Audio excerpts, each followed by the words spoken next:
Welcome back to Proxim, everybody, and today we're going to be doing an advanced tactics video with the Craftworld Eldar, and we're going to be looking at the coordinated strike. And basically, the coordinated strike, in summary, is using several different units with different tasks to take down a much larger threat or a large part of your opponent's army. So we're going to be looking at that today, and we're also going to be talking about the different aspects and how to pull it off successfully. So just a quick overview of the video, we're going to be looking at what a coordinated strike actually is. We're going to be looking at how to plan and set up a coordinated strike. And of course, lastly, how to execute a coordinated strike effectively on the battlefield with your Craftworld Eldar army. So what is a coordinated strike exactly? So the coordinated strike is essentially the use of several units with different tasks working in concert with each other or together to attack and destroy part of your opponent's army. And for Craftworld Eldar, this is a really key aspect to how they play, and your ability to pull this off will often determine the outcome of your games. It is a very important aspect to Craftworld Eldar, and honestly, it's part of the Craftworld Eldar identity as a faction. And Craftworld Eldar actually pulled this off exceptionally well. In fact, I think they are probably the best faction at pulling off these kind of attacks in the entire game, because at their core, each unit is designed with a specific role in mind anyway. So this makes it a lot easier to pull these things off, but also pull these off much more effectively without as much waste. So how do we plan and set up a coordinated strike? So first, you have to ensure that you have all the necessary units to deal with the threats you want to take out. You have to ask yourself some questions. What does the enemy have on that flank? What exactly do I want to take out? And what units are good against those enemy units?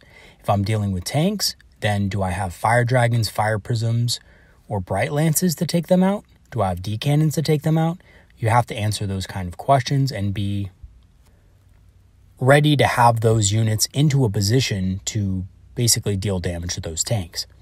You also have to make sure that the units participating in that coordinated strike arrive at the same time and can all properly engage at once.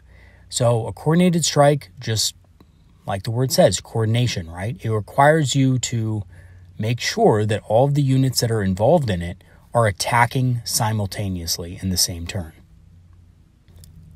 because you do not want to give the enemy time to react, to reinforce that area, or to otherwise throw a wrench in your plans if they get the chance to go. Also, you have to ensure, again, that you have all the necessary units to deal with the threats you want to take out. Take into account what your enemy has in that area and mobilize units that can take them out efficiently. And again, Craftworld Eldar are really designed with this in mind. We have very specialized units that are very good at taking out certain targets. Things like fire dragons, which are exceptionally good against tanks, dire vengers, which are good anti-infantry killers, howling banshees, and striking scorpions. We have answers to a lot of what the enemy can bring against us, and I have not met a single unit yet that has been able to escape, Craftworld Eldar units being able to damage it heavily and pretty severely. So, again, Craftworld Eldar are an army with this in mind. And if your opponent has, for example, transports on one flank filled with troops, then what you want to do is you want to bring infantry, anti-infantry units, and anti-tank units to pop open their transports and kill the units inside. So if you notice that there's a lot of transports capping or camping an objective, and you want to get them off of that objective, you have to bring both anti-infantry and anti-tank elements with you in the coordinated strike. And you also want to make sure that, again, units participating in the coordinated strike arrive at the same time and can all properly engage. If they are in reserve, make sure they all arrive on the same turn. And prepare the strike a turn in advance to ensure that you have the threat range to engage with all of your units. There's nothing worse than having an out-of-position unit the turn before that you can't engage with that you had planned on including in that strike. So make sure you measure it beforehand and make sure that you have the proper movement to be able to get into range. So lastly, we're going to talk about how to execute a coordinated strike effectively. So there's basically 4 steps to this. Step 1 is setting up the strike. This typically happens a turn before. Step 2 is moving into position and psychic powers to buff your units so that they can strike even harder. Step 3 is shooting key targets that you need to clear out of the way so that you can get to the main force. And step 4 is to assault in and clean up what's left. So in this first diagram, we have the setup, right? This is a turn before, and we move our wave serpents up into position to be ready next turn to disembark and attack that very fortified enemy position. He has 2 infantry units outside of transports and has 4 infantry units within. And in this example, he does have a character, although that might not be the case in your games. So this could be any kind of force. It doesn't really matter, but we're setting ourselves up just far enough away to where he can't easily just shoot us down, right? The wave serpents are slightly behind that industrial structure. Not that they're going to get much of a benefit from it, but they should survive. And if they don't survive, the units inside should at least survive. And we have a lot of Wind Rider jet bikes behind the ruins ready to pop out next turn.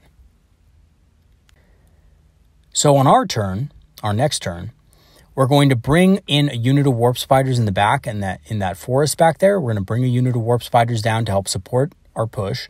We're going to bring our jet bikes up. We're going to disembark our troops, which in this case happen to be 2 units of fire dragons and a unit of warlocks and a unit of howling banshees, although the mix of your units may differ. But this is what I've found to be the most effective, personally. And we have a Farseer that was in the Wave Serpent as well. And the Farseer is there to cast Psychic Powers. Now, this could be a Farseer Skyrunner behind the ruins as well. Again, this is kind of flexible how you set this up. But the important part is that you have all the elements in the same general area ready to strike the same targets. Whether you have a Farseer or a Farseer Skyrunner doesn't really matter a whole lot. Then, after the movement phase, we're going to move up our Wave Serpents here in these positions. We're going to disembark our Fire Dragons and move them up, as well as move our Assault units into position. Now, here's the thing about this. The Fire Dragons are going to be in the cover of the industrial structure with the Farseer. Now, the point of that is these guys are going to be shooting at the tanks and blowing them up so that the units disembark out of those transports. Which, again, if these are rhinos or something like that, Fire Dragons should have no problem cracking into both of those and disembarking their troops. Now, what your opponent is going to try to do is he's going to also see your assault troops, and he's going to want to use 2 of those units to screen out your assault troops so that you cannot get on the objective. Now, this is where the rest of your army comes in. You have 2 units of jet bikes that are ready to shoot, or 1 that's buffed. You have a unit of warp spiders that could also be buffed that is hiding in the forest that came in via deep strike. And you've moved your Wave Serpents into favorable positions to cover you for the next turn. And I'll go into what you're going to be doing with those Wave Serpents in a little bit.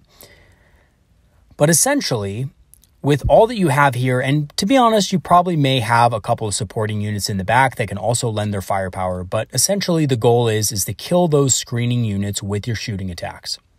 And make sure that your assault units can get to the units on the objective. So you see those 3 units in the back that are marked in green. Those are enemy units right there. And you want to be able to assault into those units and maybe even do a double charge into them. Now, with all the buffs that you're going to give your units, you should be able to push through and actually kill those units and be on the objective by the end of the turn. So once the shooting phase is done, you have probably cleared up the 2 units, screening units in front. And now you're going to use your Wave Serpents to assault the units that your assault units cannot reach, to keep them out of the way so that they can't retaliate next turn. And you're going to assault you're going to assault in with your 2 assault units, whatever they are, Howling Banshees, Warlocks, Striking Scorpions. You're going to charge them right into the 2 units closest to the objective. Now, you should be able to kill at least probably a lot of those Space Marines. If they are something like Death Guard, you might have to throw a few more buffs in there or bring an additional unit to help you out. But essentially, you should be able to push through and you should be able to get onto that objective. and the enemy shouldn't have that many troops left on that objective. So you're going to be taking that objective away from them. You're going to be using battle focus to move back your jet bikes and your fire dragons to give them a little bit more space between themselves and possible enemy units on the right flank of the battlefield. And lastly, the wave serpents again are going to be charging into the units that weren't engaged to be able to pin them in place. And if you're lucky enough, you may even be able to consolidate a couple of combat units into those fresh, enemy units so that they can't really do anything the next turn either.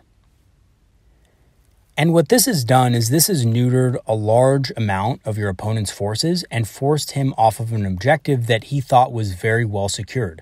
Again, this opponent had 6 units of infantry, 2 transports, and a character, and we took all of that out. Now, yes, we did spend a lot of resources on it, that's true, but we were able to secure this part of the battlefield, and now your opponent can't really retaliate that well. So unless your opponent has a lot of things in reserve that are coming down via deep strike or something like that, your opponent's going to be in a real mess and can't properly respond to this sort of push. So again, you can see something like this, a coordinated strike like this, can be very effective at turning the tables on your opponent and essentially creating or turning a fortified position into your territory with the right setup and, again, coordination. This does require a bit of coordination and planning. And from this part of the game on, your opponent is really going to have a hard time taking that objective back. From this, you can push on into his deployment zone, you can push on into his flanks, and really start to just eliminate and isolate different units in his army. So in conclusion, I think that executing a coordinated strike can be a bit difficult to learn, but it's a key aspect to the success of Craftworld Eldar on the battlefield. And once you learn it properly, it can be a huge asset in competitive and even casual play for netting you a lot of success in battle. So again, it's one of those things that I really think Craftworld Eldar do well, and I think the faction is designed with this in mind. And if you do play them in this way, you're really playing to a lot of the strengths of the faction. And we have so many different debuffs and buffs that you can get. We have so many different psychers that we can bring with us. In that example I gave you, we had a unit of warlocks, but you could even bring more than that. You could bring a couple of warlock skyrunners as well to give horrify for strike last, for jinx to make their armor worse, things like that. There's really no limit to the amount of pressure you can put on enemy units in a coordinated strike like this. The other thing that makes it really good is that Craftworld Eldar have a lot of speed, and we're able to more easily maneuver ourselves into a position to pull this kind of strike off in a single turn, where other armies might have trouble organizing something like that in a single turn. It might take them 2 turns to be able to pull a strike like that off. So again, something that we have in spades is speed, maneuverability, and again, the ability to pull these kind of maneuvers off and strike the enemy and win the battle essentially before it even ends. I mean, this can be pulled off on turn 2 or even turn 3, depending on how safe it is to do so at the time. So some stuff to keep in mind. And I hope that this video has helped you guys learn a little bit about the coordinated strike and maybe inspired some of you to try out some of these maneuvers in your games. All right, everybody, that's going to be it for today. I know it was a little bit of a shorter video today, but I wanted to go into what the coordinated strike is and how to pull it off. So I hope you guys enjoyed, and I'll see you guys in the next video. Like always, if you guys have comments or suggestions for future videos, let me know. And yeah, I'll see you guys later. Have a great one, everybody. Peace out. See you later.